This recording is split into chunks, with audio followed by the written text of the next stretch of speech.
Hello, everyone, and welcome to Break Into Beauty presented by Miss Dior. My name's Alexis Barber, and I am your host and moderator for today. We are so excited. Break Into Beauty is College Fashionista's latest and greatest virtual event, and today it's presented by Miss Dior. So we are going to go through everything from how to get your foot in the door in the beauty industry, from internships to first jobs, and we are going to chat through with some executives, some Her Campus Media editors, and some Gen Z influencers to chat advice, tips, and more. A little bit about me. I work full-time in big tech, but I am a part-time content creator, and I'm so excited to chat through some of my favorite things today, which is beauty, marketing, and, getting yourself out there and building the career of your dreams. Throughout the entirety of this, feel free to drop any questions in the chat, and we might answer them live. And be sure to use the hashtags, #WakeUpForLove and #MissDior and College Fashionista anytime, just to show your support for the event.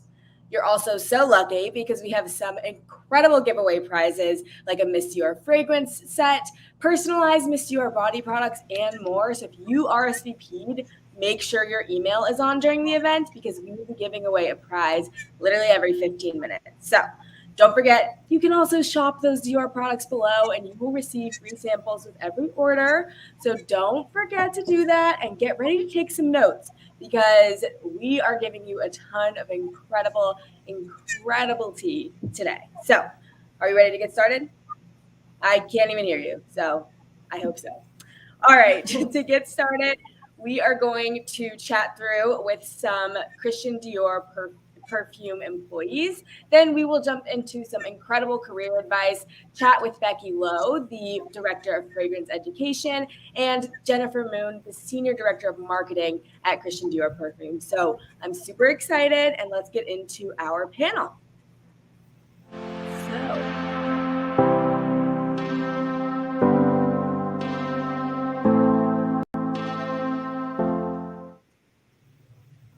Hello, everyone. You all look so good.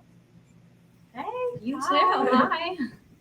I am so excited to be chatting with the three of you. So I'd love for you all to go ahead and introduce yourselves. You're all pretty young and new to this industry. I don't know if young is like an insult or a compliment these days, but I hope you enjoy it. And I'm so excited to hear about all the things that you all are working on. So let's get started with Angelina. Hi guys, my name is Angelina Alfano. I currently am a fragrance marketing associate at Parfums Christian Dior. I'm super excited to be here and take you through some of my experiences today. So, Caitlin, take it away. Yeah. Hi everyone. My name is Caitlin Saida. I am the media coordinator here at Dior. So that pretty much entails taking care of all paid media and advertising. So from TV to magazines to the social media advertising that you see. Hi, everyone. My name is Sophie Dietz. I'm an assistant manager on the Dior.com team. I basically help all the products launch on Dior.com and sort of support them throughout the way. And I, Alexis, am honored to be called young because I'm the oldest one here. So keep it coming. Of course. I'm so glad you all have really interesting jobs. And I think a lot of people listening are super interested in them. So I'd love to hear from each of you how you got your start in the beauty industry and what were your influences. Great. So I guess I'll start first. Growing up, like many, I was pretty obsessed with makeup and digging through my mom's cabinet. I actually got my start by discovering College Fashionista when I started school. Through that, I was trying to find something creative that I wanted to do. So I actually started by being a production assistant for like fashion and movie shoots and stuff like that. So my first day on set was Elizabeth Arden. I knew that I wanted to go into beauty. Through that, went into lighting design and then visual merchandising within LVMH. Through that, I was able to finally land at Dior, which I'm hoping is my forever home. So when I was in college, I used my alumni network to shadow an alum who worked at the Estee Lauder companies over a break. While I had always been interested in beauty kind of personally, it was really my first look at the beauty industry itself, and I was definitely hooked. Then when it became time to apply to jobs, I again leaned a lot on networking to talk to other young professionals in the industry, submitted many, many applications, and eventually secured an interview at Dior. And I think internship experience that was specific to my function and networking combined with passion for the brand really helped me arrive at the job that I'm at today. Awesome. I actually started out my career in an advertising agency in Boston. I just didn't totally love Boston. No offense to it. I'm from there, so no hate. But I really wanted to move to New York. So I actually moved to New York on a whim without a job. And I started consulting at L'Oreal. And a 3-month consultant gig turned into 10 months. And I then landed a job at Dior on the marketing team where I worked with Angelina previously. And then I just moved over to Dior.com. So kind of a switch from marketing to digital, but digital is where I enjoy it more. So Yeah. Wow. So I love. Go ahead. Sorry. I'm sorry. I was going to say, going right into the next question of who influences us. Right. My influences were actually a little bit different. So it started with Michelle Phan and Juicy Star '07, which probably ages me a bit. But honestly, now through my career, it is all of the women that I work with around me who inspire me every day to do the best and be the best and show up and make great things happen at Dior. Oh yeah. My influences, I always made sure to have a mentor. Sometimes it was my manager, sometimes it was a peer mentor, sometimes it was a member of senior management. That really kind of helped me make sure that I had an unbiased sort of opinion on my career and where I was going and what I wanted to do. I actually also used like a career counseling, career coaching service called Medicool. And I would urge all of you on the call to check it out if you're kind of new in your career and trying to figure out what you want to do, or if you're already in your career, because they can really help you as a career coach sort of figure out where you want to be and what you want to do. So that was actually really what helped me land my job at Dior too. So I can't recommend like mentorship and then career counseling enough. Awesome. You all are stars. That's so cool. And I also totally resonate with the Michelle Phan Juicy Star '07 reference myself. I'm curious though, for all of you, what did you really wish you knew if you were, say, a senior in college and about to graduate and really looking to figure out what was happening next? Like you mentioned career coaching, which is an incredible resource that people should check out. What's something else that you all wish you knew if you were about to enter the corporate world or any world? So I think a lot of the times college students really stress that they don't have any internship experience or they don't have enough relevant experience to really go into a field that they want to. But I think the most important thing that I've learned is that just showing up and being kind and trying your absolute best can get you a very far way in the industry. It's really easy to learn hard set skills, but personality is everything. And it doesn't take any sort of like previous experience to just try your best, to ask questions, to really apply yourself, and to just be kind. So that is something that I wish that I had told myself sooner, maybe been a little bit more kind to myself about. But yeah. So in college, I had always been told to practice networking, but I really didn't know until I was in the thick of the job search just how important it was. It's not just helpful to land the job, but also to learn about different industries and really get an idea of what you want to do and where to start. I had kind of always thought about networking as reaching out to the higher level professionals to learn about their experience. But some of the most valuable conversations that I had during my job search were with young professionals who were only a year or two out of college. And if I had known this, I definitely would have started having those conversations sooner. I think that my biggest piece of advice I can give to anyone who's in college is it is 100% okay to not love your first job or your second job or even your third job. You don't have to go directly into the industry that you started in or you interned in. I've had I'm older. I'm not going to give you guys my age because then you guys might find out that I'm not actually Gen Z. I have had friends who knew what they wanted to do at the age of 22, went right into tech, love it, are still killing it in the industry. And I've also had friends who figured out later on at 28 or 27, exactly what they wanted to do. And I, for example, only a couple months ago, figured out exactly what I wanted to do with the next 5 years of my career. So it is really okay to sort of get your feet wet in a couple of different things and figure out what you want to do along the road, as long as you're bringing new experience to each experience that you take. So always take the most from every role that you have and be able to talk about it in your interviews and your next steps so that you can really grow and become really, really unique employees. I love this. You all are, this advice is all really helpful, especially from someone like myself who graduated recently. Having that last piece of advice, not everybody loves their first job, and it's okay, but you'll end up where you need to go. So, curious to you, what's the most surprising thing you learned working in the beauty industry, and what was the most challenging? Yeah, so, go ahead. Well, you could start first this time. Okay. I would say the beauty industry is definitely very fast paced.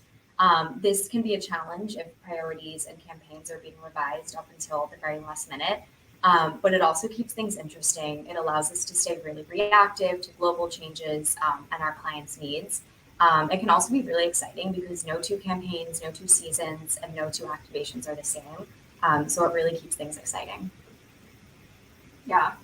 To go off that, I think the biggest shock for me personally was to learn just how lean some of the teams are within the beauty world.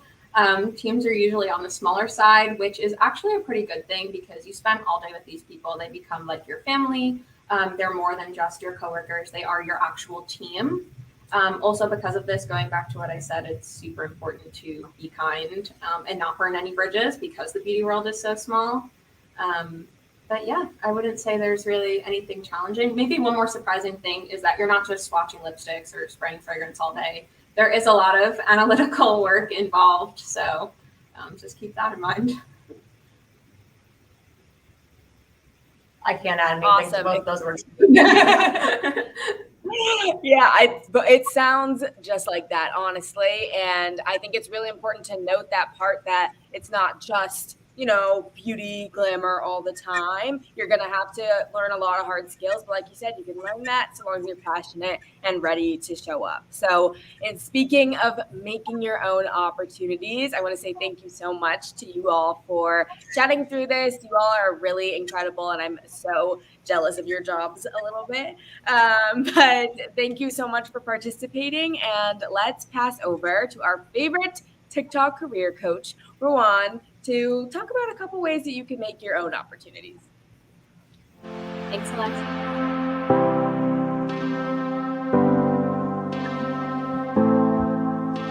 Sorry, I saw my answer. It's okay. I was like, my bad.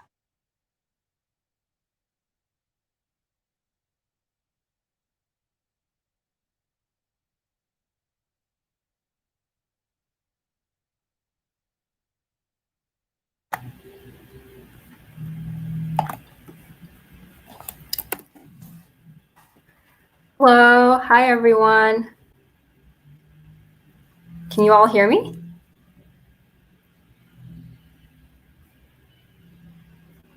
Awesome. So let's get into my session. But before that, let me share a little bit about myself. As mentioned, my name is Rowan. I am a TikTok content creator, and I focus on career content. But a little bit about myself before starting that. I worked in corporate America as a consultant. I worked in international development in South Africa. I pursued my master's in China, and more recently, I moved back to the States to work in big tech.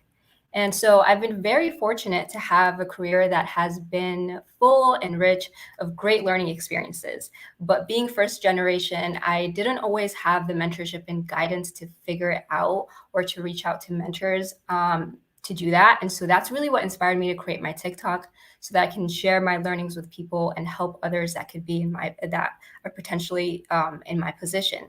And so my hope for today is that I'm able to leave you with actionable advice that you can leverage in your career so that you can hopefully land your dream job and get into those competitive employers and programs. Awesome. Okay, so the first topic that we're going to be discussing today is how to reach out to your network. And as mentioned in the previous panel, reaching out to your networking is so pivotal for your career. And the main takeaway that I want to leave you with here is to reach out to people you have something in common with and do it in a thoughtful way. So if you don't take anything else from this session, remember those two things. And there are so many ways to do this, but for the sake of time, I'm going to focus on LinkedIn and demonstrate how to do this through an example. And to be honest, If you know how to use LinkedIn, it's such a powerful tool that it could be all you need. But I know that at first, engaging in public discourse on the platform or posting can feel a little bit intimidating. I know for me, I was a little bit shy on posting on LinkedIn. So I want to share tips that feel accessible to you that you can start using right away. All right, so let's get into the example. Let's assume that working at Facebook in a marketing capacity is my absolute dream role, right? You can use this and apply this to any company that is, relevant to you. But for the sake of this example, I'm going to use Facebook, right? So what I would do is I would go on LinkedIn, Facebook in the search bar. And then once you get to the Facebook LinkedIn page, go to the people section. Now you have a list of all the Facebook employees that are on LinkedIn, which is a majority of them these days. And then this is where the magic happens. Now you're able to filter on people that you have something in common with. This could be, the school that you guys went to for your undergrad. This could be your previous employer. This could be a location. This could be a role. So many different options and filtering capabilities on the platform. In my case, I went to UCLA for my undergrad, and because I'm interested in marketing, I'm going to filter on UCLA alums and Facebook employees working in marketing, right? So now you have a list of all the UCLA alums at Facebook working in marketing. And can we just take a moment to think about how incredible this list is? And before LinkedIn, how long it would take you to generate a list like that, right? Probably months, if not years, in so many networking events. But through a few clicks and using the right filters, you have now identified the people that you want to reach out to. Now, the next part is to reach out to people in a thoughtful and intentional way. And you do this by leveraging the notes feature on LinkedIn. And for those who don't know, the notes feature is an optional section that allows you to send a message along with your request in 300 characters. And that's not a lot of words. So you have to be intentional with every word that you use. So now let's use an example. Let's say that, I went through the list and I found Sarah on the Facebook people page by filtering on UCLA alums in marketing, and I decide to reach out to Sarah. Before I click connect, I write a note. And the note says, "Hi, Sarah, fellow UCLA alum here. I came across your profile while searching for marketing roles at Facebook, and I was really impressed with your background. Would love to connect and learn more about your journey into marketing. Thanks." So as you can see, the first step was to establish common ground right away. I told Sarah that, I'm a fellow UCLA alum. The next step was to mention how I found Sarah. This is optional, but I feel like it takes a little bit of the awkwardness and randomness away when you tell someone how you found them. And then the last step is to tell Sarah why I'm reaching out to her in particular. And this approach of being very intentional about how you reach out to someone can be the difference between a yes or a no. So make sure to leverage LinkedIn and use the notes feature wisely. All right, awesome. So now the next topic is to how to ask for a project at your job or internship. Right. And again, as discussed in the previous panel, especially early on in your professional career, you might not necessarily start off in the most exciting job or your dream role, right? You kind of have to be open-minded and take on the opportunities that are available to you versus the ones that you really want, right? So building on my last example, let's say I used LinkedIn to land a role at Facebook, but it was an operations role versus the marketing role of my dreams.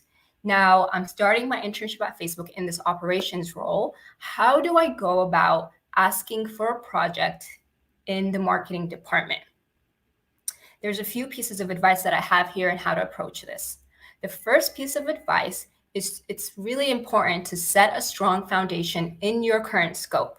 Meaning do a great job in your current role and responsibilities, because it's going to be challenging for your manager to vouch for you or make a case for you to take on additional work in another department if you're not currently successful in the scope that you currently occupy.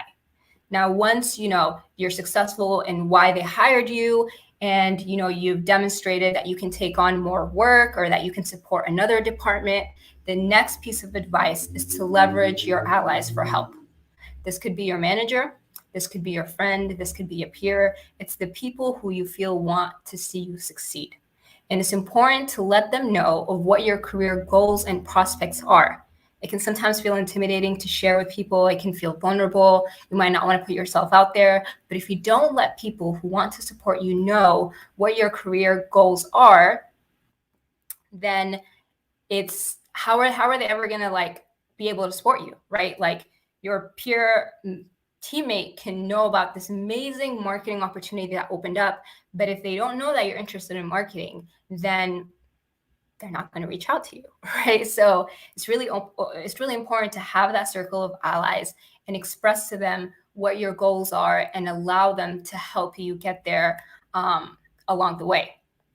Now, one important thing to note here is that it's really important to have discernment in choosing the right people who are your true allies. If you worry, for example, about sharing your career prospects with your manager, then maybe start with people outside of your immediate team. Now, the last piece of advice here that I want to give you is to be proactive. Because once you enter the workforce, you're going to quickly realize that you are the one who's in charge of your career. And this is very different, at least for me. It was a bit of a shock, like when I graduated, and I realized that being a student and being a working professional are completely two different things, and the skills that you had as a student don't necessarily always translate to the professional world, right? And when you're a student, there are very clear steps to follow. There's a lot of structure. There's that end goal. But when you graduate, that structure and accountability is not there. Also, I'm sorry if you guys can hear some of the noise outside. I'm in New York City in the middle of the hustle and bustle, but hopefully it's not too loud. But my main point is to be proactive about your career, right? And there will be people along the way to help you, but it's really up to you to have that plan, to have those accountability partners, to research, to network, to know how you want to get to that career goal, because essentially no one is going to be doing that work for you. And if you're not the one taking ownership of your career, no one is going to be knocking on your door saying, why aren't you doing this, right? So proactiveness is super important in being able to craft the opportunities that you're really excited about. Now, the last topic that I want to go over is how to elevator pitch yourself. Continuing on that same example, let's say, I've used LinkedIn to land that internship at Facebook in the operations role. During my internship, I did a great job. I leveraged my allies. I was able to spend 20% of my time on this marketing project. And now I'm entering my senior year and I really want to work in marketing role, right? And I'm going to all these networking events. Now imagine you are in this networking event, you get into the elevator and you find yourself right next to the recruiter in the marketing department that you want to work for. You have 30 seconds to effectively and succinctly share a little bit about yourself. That is essentially what an elevator pitch is. I know that it takes a lot of practice and it can sometimes feel intimidating, but if you have a great example to follow and if you practice often, it's really not that daunting. So let's go over an example. Let's say, I'm in the situation that I just described, and I'm walking up to the recruiter and I say, hi, my name is Rowan. I'm a student at UCLA and I've interned at Facebook for the last year as an operations analyst. That experience honed my data, collaboration, and project management skills. During this time, I was the marketing head of a social club on campus, and that experience inspired me to pursue a career in marketing. Could you tell me a little bit more about the marketing roles at Facebook? So as you can see, the first step was to introduce myself. The second step was to mention any credentials like the college I went to, where I interned, the skills I gained. And then the last step is to get into your interest and why you're speaking to this person in particular. And if you can demonstrate that interest through experience, like how I shared, the fact that before I told her that I wanted to learn more about marketing roles at Facebook, I told her that I gained this marketing experience, which really, reaffirmed my interest in marketing. Now I want to learn more about marketing roles at Facebook. and then it ended with a relevant question. So that's generally the format that I would recommend you follow if you're a college student or a young professional. It's important to keep in mind that you should adjust your elevator pitch based on the listener, the desired effect, and the location. For example, a less formal setting would warrant a more casual elevator pitch. But even though the format of the elevator pitch will change depending on the circumstance, the elevator pitch is really one of those things that are like a lifelong practice that you will leverage throughout the rest of your career. So to conclude, I hope that I've left you with tips for creating your own opportunities and taking ownership of your career path. Thank you so much for tuning in. You can find me at Rowan OG on Instagram and TikTok. And next up, we're going to get behind the scenes look at the Miss Dior relaunch. Thanks, everyone.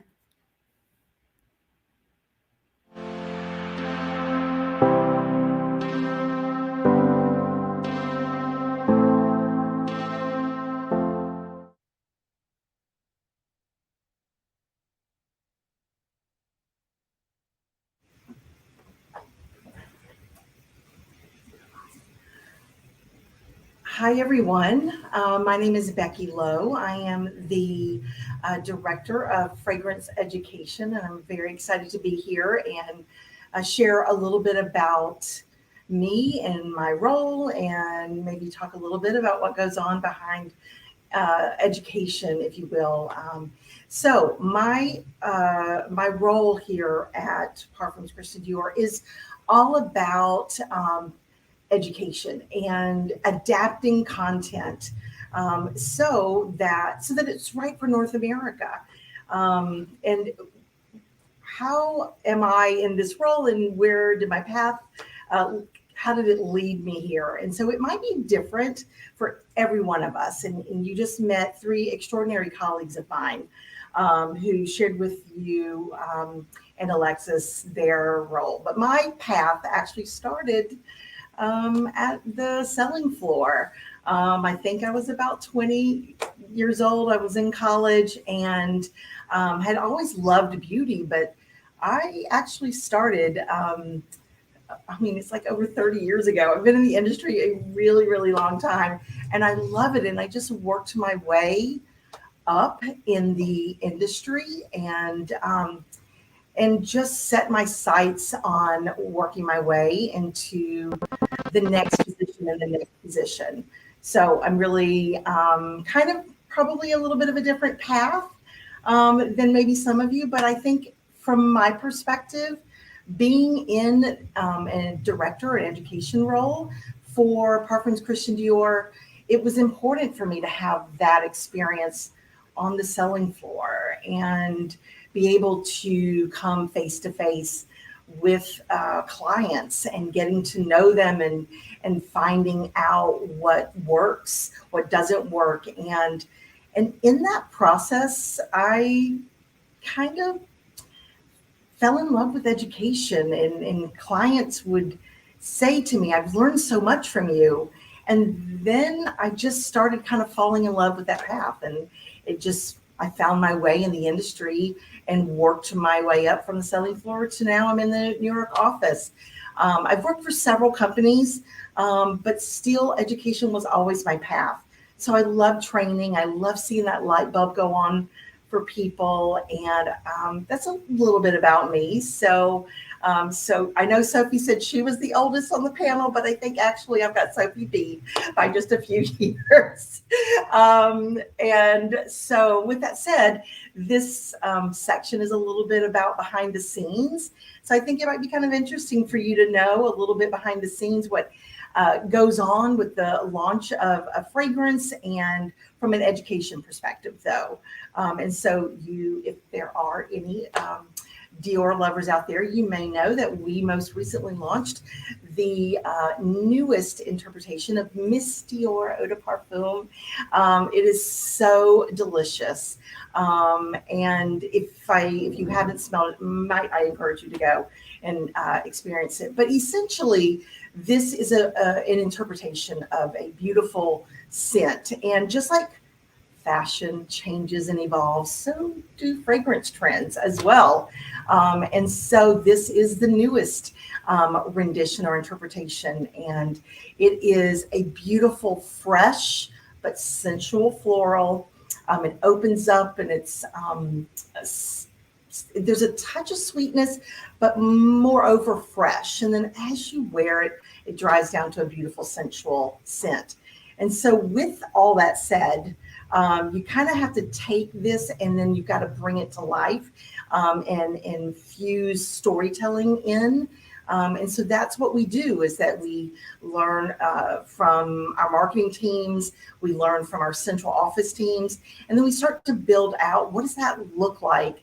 How are we going to convey this information to the individuals in the store? And how are they going to say this to a client, and how they're going to explain it? So essentially, this is in a nutshell kind of what I do. And a whole bunch of other colleagues of mine out in the field who really are the rock stars, who actually are the teachers in the field.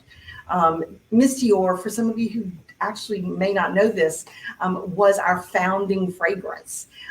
It was born or launched, if you will, on February 12th, 1947. And it launched on the exact same day as Christian Dior's very first couture show in Paris. And so it's a heritage fragrance, it's a couture fragrance. And so therefore it is a worldwide sensation. And if you know Dior, you know about Miss Dior. But I'll tell you something else that you might not know. And that is that Miss Dior was actually inspired by Christian Dior's sister, Catherine. And what an honor, and what a beautiful thing to have a fragrance created and inspired by you, and a woman, essentially. And so Miss Dior as a scent is really linked closely to couture. If you look at the bottle, it's very much cut like a suit. And if you're familiar with the bottle, you'll know that it has houndstooth etched onto the bottom, which Christian Dior was the first couturier to borrow from men's fashion and infuse it into women's couture. And so Miss Dior represents that. But what is most unique, and that is the bottle. Would you hand me the bottle just so I can show it? And if you don't know, this is the bottle, and there is always a beautiful bow. And what is unique about the new interpretation of Miss Dior Eau de Parfum is that the bow truly is the ultimate link to couture, the ultimate link to Maria Grazia, who is our obviously creative director for the women's fashions. But the bow is actually fabric. It is a couture bow that is hand tied on each and every bottle. So this is truly a work of art. And if you by chance don't maybe really prefer this scent, there are other sisters within the line. So there's a whole family of Miss Dior fragrances, from Flaming Bouquet or Miss Dior Rose and Roses, and the list goes on and on. But we encourage you to definitely go out and try them. I don't know about you, but I'm a fragrance lover. I wouldn't be in this role if I didn't love fragrance and all that it does. And so there's so much that goes into making a fragrance, from our in-house exclusive perfumer, Francois Demachy, his expertise, to the design of the bottle, the partnerships that we have with ateliers in Paris, with the making of the bow, to marketing and all that goes into it, and in my world, which is education and training. And so there's a lot that goes into it that you may not know. You've met some incredible people before me, and you're going to meet another incredible partner of mine, senior director of education, of marketing, sorry.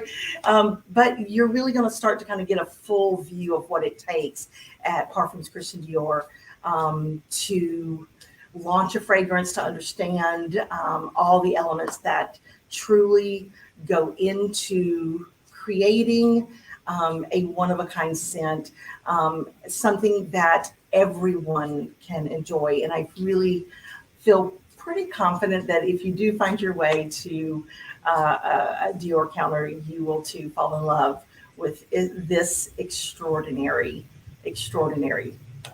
scent called Miss Dior Eau de Parfum. Thank you. I believe I'm handing it back to Alexis at this point.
All right, everyone. I hope we all enjoyed the incredible education we got from both Becky and Rowan. I love Becky's story so much, how she started working at the counter and is now such a force in her role. And I think I really enjoyed that and the history of Miss Dior.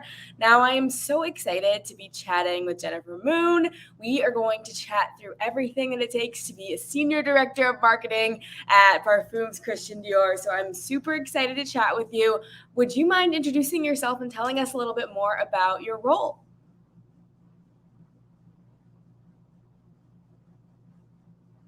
Oh, I think you might be on mute. It could be me. Hold on.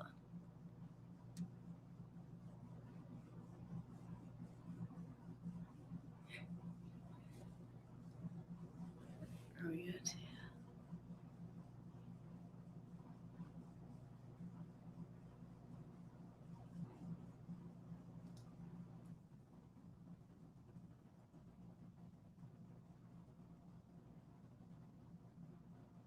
How I got into the industry, I would say stay friends with all of your college friends because that's basically how I got my start in the industry. I actually didn't know what I wanted to do, so please don't have anxiety or fears about when you're graduating. I started out in advertising, and I thought it was really fun with the creative, the creative assets and the layouts and working with the teams. But then, I just didn't know what I was doing really. So, like what Sophie said, get whatever jobs and experiences, see what you like, what you don't like. And I fell into beauty in 2005. So I'm dating myself a little bit. Ever since then, I haven't left the beauty industry and I've loved it ever since. Amazing. Well, I love that story. And it's so interesting and I love that you've stayed in this industry for a long time. And we talked a little bit before about what it was like to really work in a legacy traditional company like Dior. So I'm really curious in the way that things have changed. What honest advice would you give to someone who's starting out in beauty today? Well, like what you're saying, everything changes all the time in beauty. Be open to anything with whatever projects come your way. Because I would say that's really the personality of all the ladies that you've heard from before. It's different from what they were doing day one to what they're doing today. And I think that's the beauty of the overall beauty business is that it is always changing. Who would have thought that, self-care and masking would be a thing, or fragrance layering and candles during COVID because everybody was staying home and wanted to make a cozy environment for themselves. So, just be open to anything. And I think really we're just looking for creative problem solvers. That's kind of the key thing to sort of just keep in mind when you're starting out in the industry. I love that. It's also, you're right. Things are constantly changing. And if anything has been clear over the last year and a half, it's that you never know what's coming next. So having a passion for beauty is definitely, I can hear, key for you all, and so lovely with what you all have done with your brand. So for this audience, which is largely pretty young and probably interested in joining the beauty industry in an entry level role, what would you say that you look for in people who are joining your team in either the interview process or just in general? So it's really about personality, because we spend over, 40 hours a week with each other. I joke with my team that I see them more than, my own family. So they're my work family. So that's really where during the interview process, relax, just be yourself. It has to make sure it's the right fit. It's not just about, you impressing, the person, that's interviewing you, whether it's HR or, your hiring manager. It's, you got to make sure that the person is right for you. I think the biggest advice that I would give is the success of your career really depends on who your boss is. And if he or she, just clicks with you and really sees the value and your potential and your talent, that's really, where you'll be fostered and you'll grow the most and learn the most. That's such a good point. I would love to ask you more about that. What sort of boss, how do you know when the boss is the right boss for you? Or when you're joining something, what to look out for and finding a great manager that'll help you grow? That's a very, very good question. I think it's a very personal, you kind of just know in your gut. I'm not really sure if there's really a clear scientific answer. But that's where I think the importance of personality, sort of comes in with the interview process. And of course there are interviews, we've all had them where like, I nailed it, and then you don't get a call back. And then another one where you're like, oh my God, I completely bombed it. And they're like, we loved you. So, you just never know in terms of how you come off to the interviewer and the team. So, just be yourself, be authentic. And I think if the person who's talking to you recognizes that, that's kind of the best fit. If the person really recognizes that something special about you and your passion and, what you want to do for the category or for the business or anything, that's really going to be the best boss, because you need that support and that advocacy in order to succeed in your career. Absolutely. I really love that. Thank you for that advice. It sounds like being yourself is the best thing you can do. So I'm curious, in your life, could you talk us through what a day in the life of a job in marketing and at Dior is, whether it's your day or just some interesting things you've seen? Well, I think the main part about why I've stayed in the industry is that every day is different. And I would probably describe marketing, and I would actually even say, Becky and Caitlin and Sophie's job, very much like the Wizard of Oz. We're kind of behind the scenes. We're moving so many different parts and, trying to make sure everything's lined up in order for the launch to look, seamless and beautiful for all of you. So that's kind of where it really depends. Usually in the mornings, we'll take calls with our team in Paris because of the time difference. And then we'll have a lot of, different, basically it's a lot of meetings. And it's really a cycle in terms of the year, depending on whether or not it's internal management meetings or if it's meetings with, retailer accounts like Macy's or Sephora. And then of course it's putting everything to action and plan.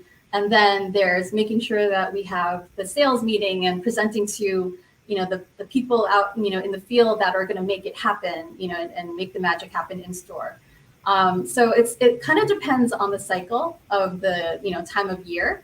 So that's really where I think that the Wizard of Oz description is probably the best description. And I see a lot of nods in the room because every day is different. And that's why it keeps everything so interesting.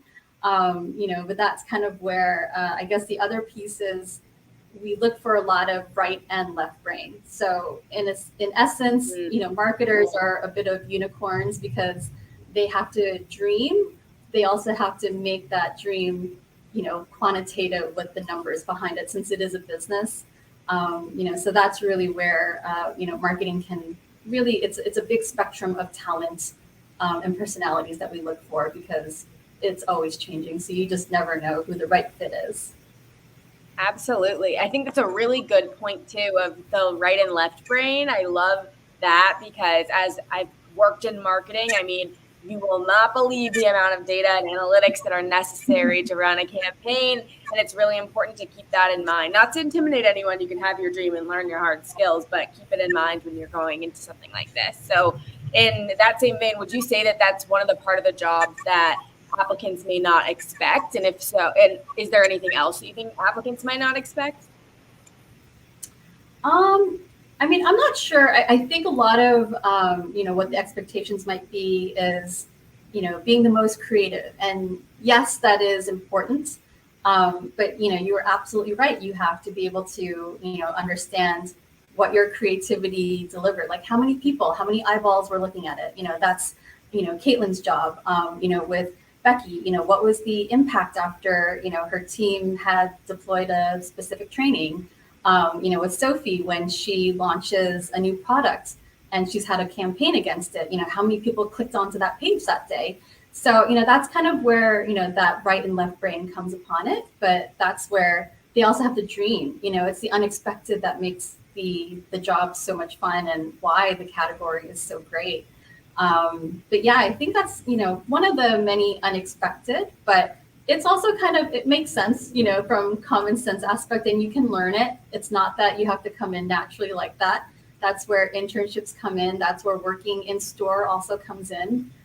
So, any and every experience is valuable, especially in beauty, because people are always changing too. As long as you kind of have a good, pulse on what people are doing or wearing or how they're using it. Sometimes products can have a completely different, end usage in the end, and we didn't expect it. And it, completely is like sold out immediately. So that's where you just have to be open to, whatever comes your way in beauty. And that's what also makes it so interesting and fun. I love that. We have a few questions from the audience as well that I'd love to get your take on. So you mentioned, staying in touch with people from college. So someone asked, what is the best way to stay in touch with those who you make connections with? Oh, I was back in the day before cell phones were really the main form of communication. Like email, social media these days, LinkedIn, anything, meet up for anybody for a coffee or FaceTime nowadays if you're social distancing, and just ask them like what do you do in your day? Exactly these type of questions, be open and honest. And I think Caitlin made a great point in terms of, networking with people who may have graduated a year or two above you to kind of understand what you're trying to prepare for before you graduate. But yeah, it just happened to be a friend who I was in marketing classes with. None of us knew what marketing was when we were graduating. So again, please, don't have these high expectations. It's okay to be clueless. You'll figure it out. I promise you. So yeah, it's just, meet up with, whoever is, in your network, and even just, friends when you're hanging out. One of them just happened to be like, hey, we have an opening. Would you be interested? I'm like, sure. And I went in and interviewed and just talked about how much I loved, beauty and how much time I spend in store. And they gave me a chance, and, here I am today. I love it. It's a beautiful story. And I mean, the passion there and like the pure, keeping in touch with people authentically, I think is a really great answer to that, is that if you always want to be in touch with people, it's easier than ever these days. So in a similar vein, so we've got a few people who are recent graduates and maybe work in a different industry, but their passion is beauty. How would you recommend that they make that transition into this industry? Just try, reach out, network, talk to people who are in the industry, and, just kind of keep networking and keep meeting people.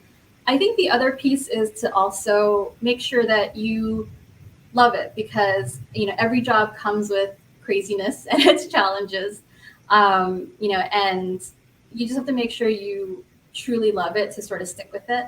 If you hear some of the stories that the person who works in the industry, it may not be for you, whether it's certain long hours or sort of the working with uncertainty, then it's okay, but at least you're discovering it for yourself. Information is the most important for yourself. You have to get those answers. So I think that's really the most important in terms of if you're not in the industry and you want to get into it, just have the conversations and see if it's for you. And if it is, then you just continue to pursue and, push through. Your work experience, there will be some relevancy. Like I wouldn't doubt your current experience just because you're not physically handling the products. It's okay. Like it'll work itself out based on your consistency and persistence in getting into the industry. That's a great answer. I think that people get really scared when they don't have, the exact perfect traditional, focus on whatever their long-term goal is. In reality, it's about just trying to get in as much as possible. And that right there is work experience. That right there is demonstrating the skills that you need. So in a similar vein, people are very curious about the background that might be helpful if they do want to get started in the beauty industry. So what kind of background can help you gain experience in marketing? Whether if you don't have a degree in it or if you didn't study it, what would you say is something to think about that can help you later on in this industry? I guess, let's see. I mean, any sort of experience can be relevant because marketing is so, I guess, multidiscipline. We work with the sales team. We work with the visual merchandising team in store. We work with the in-store selling team. We work with Becky. So, there's, we work with media. So there's so much that, you kind of just need to amass. So if there's something that you really have, great experience, that's your forte. If you can get into it, if it's the right timing, that's something that the company is looking for at that time. You can add on to your skills, as you learn on the job. So there's really no exact background, unfortunately. Like there are some people who were English majors, and then there are some people who were marketing majors. And then, some people were pre-med and they were just like, no, thank you. And they wanted to come into beauty. And I have like a friend who was a biochem background, so it's just, you can kind of get into it. And it's actually much more interesting to have people of different backgrounds and experiences or majors for that matter, because there are some insights that they can tell us, like, some of my biochem friends were telling me, oh, this is an antimicrobial ingredient, and that's why it's great for beauty. I'm like, I had no idea. Like I would have never learned that in my marketing classes. So that's where, don't stress too much about whether or not your experience or your degree has that much value. Or if you don't have a degree, it's all about, your experience, your attitude, what you're focused on, what you want to get out of it. And of course, who you talk to. It's always, will that person see that magic or spark about you? And that's where I think just being your authentic and real self is the most important in the interview process. That is so wonderful. And I completely agree. I studied political science. My school didn't even have a marketing major. It's very possible to end up in this industry. And the most important thing to do is to really just take in what's around you and start thinking about it from different perspectives and apply your personality there. So I'm also curious in your life and in your career, what has been the biggest difference for you being a director at your company versus the role you may have started in? Wow. Let's see. I think I guess you mean the overall industry or in terms of my responsibilities? I feel like that can go a lot of different ways. Yeah, let's talk your responsibilities and how that's evolved.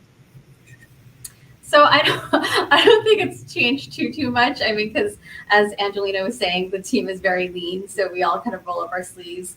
But I think what was important about starting, as a marketing coordinator, was the fact that I know exactly what my team is doing and I understand their workload.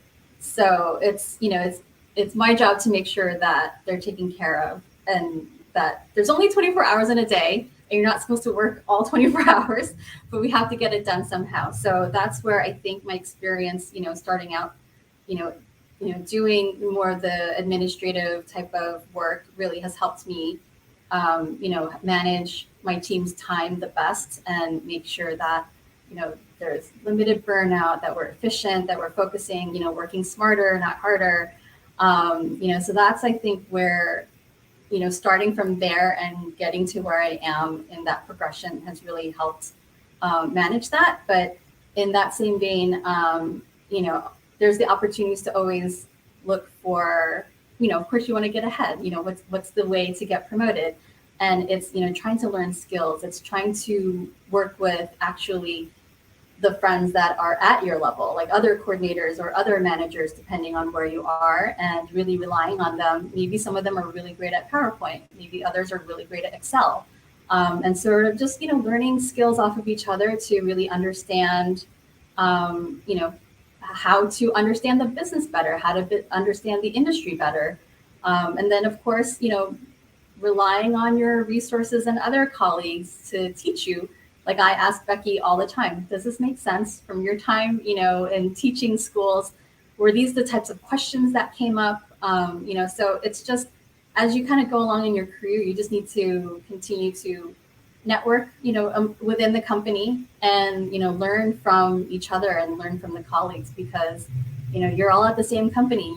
You all, manage to, become the identified talent in a big pool of, interviewing processes. So you want to learn from the best from each other. So I would kind of say that's really what I learned the most. And I don't think it's really changed too much from when I started out in the industry to now. I still learn, from each other, but I think it's really just, there's value in starting out where you do. And I'll be honest, of course, there are going to be days of why am I doing this? But in the end, ultimately, it will teach you how to run a business. It will teach you how to be a great manager. It'll teach you, how to best support your team because you've done it all. So you understand what they're going through and you know how to teach them. Absolutely. I really appreciate your honesty there too. I think there's amazing jobs out there, but there's very few jobs that you are constantly obsessed with and are happy every single day. So I love that. And thank you so much for sharing your background with us. I think we have one final question from the audience, which is one who is graduating in December and loves writing news and culture stories, where most of her experiences, but beauty is absolutely a passion for her. So do you have any advice on beauty writing as someone who's working in marketing? Yeah, well, we actually have an industry organization called the Fragrance Foundation, and they actually recognize editorial coverage on fragrances, even blogs, because that's become such a big part of how people consume information, especially, particularly on fragrances. I'll speak on that for now. I'm sure that there's other things, for makeup and skincare and hair specifically. But yeah, there are absolutely, channels, in terms of online, editors and articles that you can absolutely write about, and gain inspiration from that in terms of helping to, navigate or answer the question of, is this what I want to do? Or after you read something, you're like, oh, that was so inspiring. This is what I want to get into. This is why I love writing. Just make sure that it aligns with your passion and, it sort of speaks to you and it sparks inspiration inside. So, just, read some of those blogs and see what's out there. Awesome. Well, this has been wonderful. That's a great piece of advice. And also, it's sort of, I think the theme of a lot of what you all have said is to use your personality and make sure that is shining 100%, but also to put yourself out there and go after the things that you are interested in, no matter what your background is, but really show up for that. So I want to thank you so, so much for talking to us today, sharing your experience, being so honest, and also for the incredible work you do, because I'm sure sometimes it can feel thankless, but you all are really doing such an incredible job. So thank you so much. It was my pleasure, Alexis. Awesome.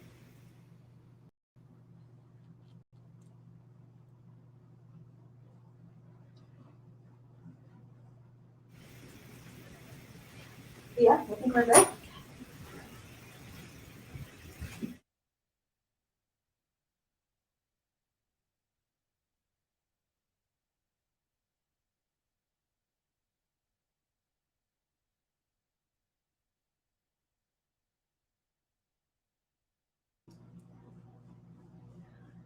Awesome. Thank you all so much for participating, for joining, for your Q&A comments, and thank you so much to our incredible panelists. I loved learning so much about the beauty industry from you, and you all are all so cool and interesting. You have great careers.